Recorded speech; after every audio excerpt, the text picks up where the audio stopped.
ನನ್ನ ಯಾರೋ ಹೊಗಳಿದ್ರು ಮುಖ ಕಮಲದಂತೆ ಅರಳಿನ ಖುಷಿಪಟ್ಟೆ. ಇನ್ಯಾರೋ ತೆಗಳಿದ್ರು ಮುದುಡಿದ ತಾವರೆಯಂತೆ ಸಪ್ಪಗಾದೆ. ನಿನ್ನ ಕೈಯಲ್ಲಿ ಏನು ಆಗಲ್ಲ, ನೀನು ಹುಟ್ಟಿದ್ದೆ ವೇಸ್ಟ್ ಅಂದ್ರೂ ಬದುಕುವ ಭರವಸೆನೇ ಹೋಯ್ತು. ಮತ್ಯಾರೋ ಬಂದು ನಿನ್ ಗ್ರೇಟ್, ತುಂಬಾ ಎತ್ತರಕ್ಕೆ ಬೆಳೆತೀಯ ಅಂದಾಗ ಬದುಕಿ ಏನಾದರೂ ಮಾಡಬೇಕು ಅನಿಸ್ತು. ನಿನ್ ಕಲರ್ ಇಲ್ಲ, ಹೈಟ್ ಇಲ್ಲ, ನನಗೆ ನೀನು ಇಷ್ಟ ಆಗಲ್ಲ ಅಂದಾಗ ಲೈಫ್ ಅನ್ನೋದು ಕಲರ್ ಹೈಟ್ ಮೇಲೆ ನಿಂತಿರುತ್ತಾ ಅನಿಸ್ತು.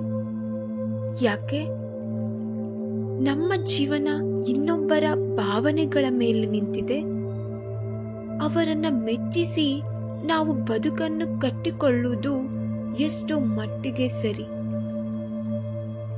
ನಮ್ಮಲ್ಲೇ ಬದುಕುವ ಸಾಮರ್ಥ್ಯ ಇರುವಾಗ ಇತರರ ಅನಗತ್ಯ ಮಾತುಗಳಿಗೆ ಅವಶ್ಯಕತೆ ಇದೆಯಾ? ನೀವೇ ಥಿಂಕ್ ಮಾಡಿ. ಆದ್ರೆ ಒಂದು ಮಾತು ನಿಜ, ನೀವು ಮುಂದಿನ ತಪ್ಪನ್ನು ಮಾಡುವವರೆಗೂ ಮಾತ್ರ ಜನ ನಿಮ್ಮ ಒಳ್ಳೆ ಕೆಲಸನ ನೆನಪಲ್ಲಿಟ್ಕೊಂಡಿರ್ತಾರೆ. ನಂತರ ಎಲ್ಲವನ್ನು ಮರೀತಾರೆ.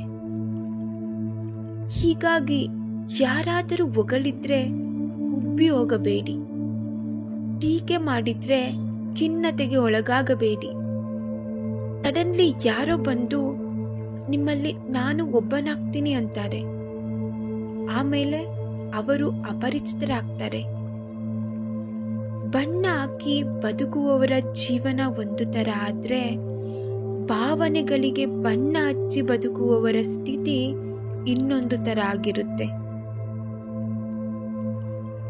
ನೀನು ಒಳ್ಳೆಯವನು ಅಂತ ಒಬ್ಬ ವ್ಯಕ್ತಿ ಇವತ್ತು ಹೇಳಿದ್ರೆ, ನಾಳೆ ನೀನು ಕೆಟ್ಟವನು ಅಂತಾನೆ.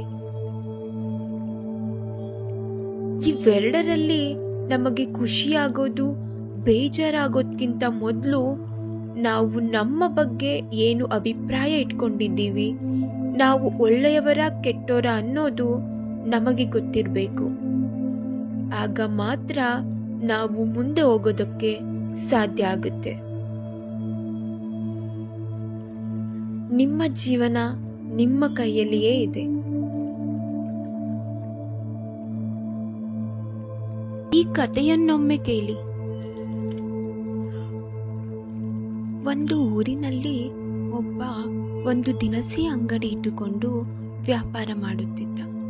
ಇವನಿಗೆ ರಾತ್ರಿಯಾದರೆ ಒಂದು ಇಲಿ ಬಹಳ ಕಷ್ಟ ಕೊಡುತ್ತಿತ್ತು.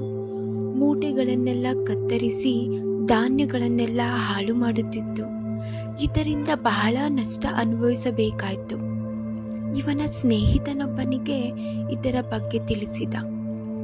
ಅವನು ರಾಜನ ಅರಮನೆಯ ಕೆಲಸಗಾರನಾಗಿದ್ದ ಕಾರಣ ಸ್ನೇಹಿತನಿಗೆ ಸಹಾಯ ಮಾಡಲು ಅರಮನೆಯಲ್ಲಿದ್ದ ಒಂದು ದೊಡ್ಡ ಬೆಕ್ಕನ್ನು ತಂದು ಅಂಗಡಿಯಲ್ಲಿ ಬಿಟ್ಟ. ಆ ಬೆಕ್ಕು ಸುಖವಾಗಿ ಅರಮನೆಯಲ್ಲಿ ಬೆಳೆದ ಕಾರಣ ಇಲಿ ಎದುರಿಗೆ ಬಂದರೂ ಹಿಡಿಯಲಿಲ್ಲ. ಅದಕ್ಕೆ ಅದರ ಅವಶ್ಯಕತೆ ಇರಲಿಲ್ಲ. ಹಸಿವಾಗುವ ಮೊದಲೇ ಅರಮನೆಯಲ್ಲಿ ಬಗೆ ಬಗೆಯ ಊಟ, ಹಾಲು ಸಮಯಕ್ಕೆ ಸರಿಯಾಗಿ ಬೇಕಾದಷ್ಟು ಕೊಡುತ್ತಿದ್ದರು. ಆದ್ದರಿಂದ ಅದಕ್ಕೆ ಇಲಿಯನ್ನು ಹಿಡಿದು ತಿನ್ನುವುದು ಬಹಳ ದೂರದ ವಿಷಯ. ಇಲಿಯು ಬೆಕ್ಕಿನ ಬಳಿಯೇ ಓಡಾಡಿಕೊಂಡು ಇರುವುದು ಕಿಟಕಿಯಿಂದ ನೋಡಿದ. ಮಾರನೇ ದಿನ ಬೆಕ್ಕನ್ನು ತೆಗೆದುಕೊಂಡು ಹೋಗಿ ಅರಮನೆಯಲ್ಲಿಯೇ ಬಿಟ್ಟು ಒಂದು ಸಾಧಾರಣ ಬೆಕ್ಕನ್ನು ತಂದು ರಾತ್ರಿ ಬಿಟ್ಟ. ಸ್ವಲ್ಪ ಸಮಯದಲ್ಲಿಯೇ ಇಲಿಯನ್ನು ಬಾಯಲ್ಲಿ ಕಚ್ಚಿ ಹಿಡಿದು ಹೊರಗೆ ಬಂತು.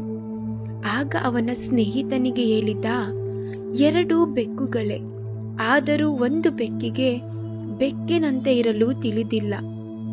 ನಾಳೆ ಅದು ಯಾವುದೇ ಕಾರಣಕ್ಕೆ ಅರಮನೆಯಿಂದ ಹೊರಗೆ ಹೋದರೆ ಬದುಕಲಾರದು.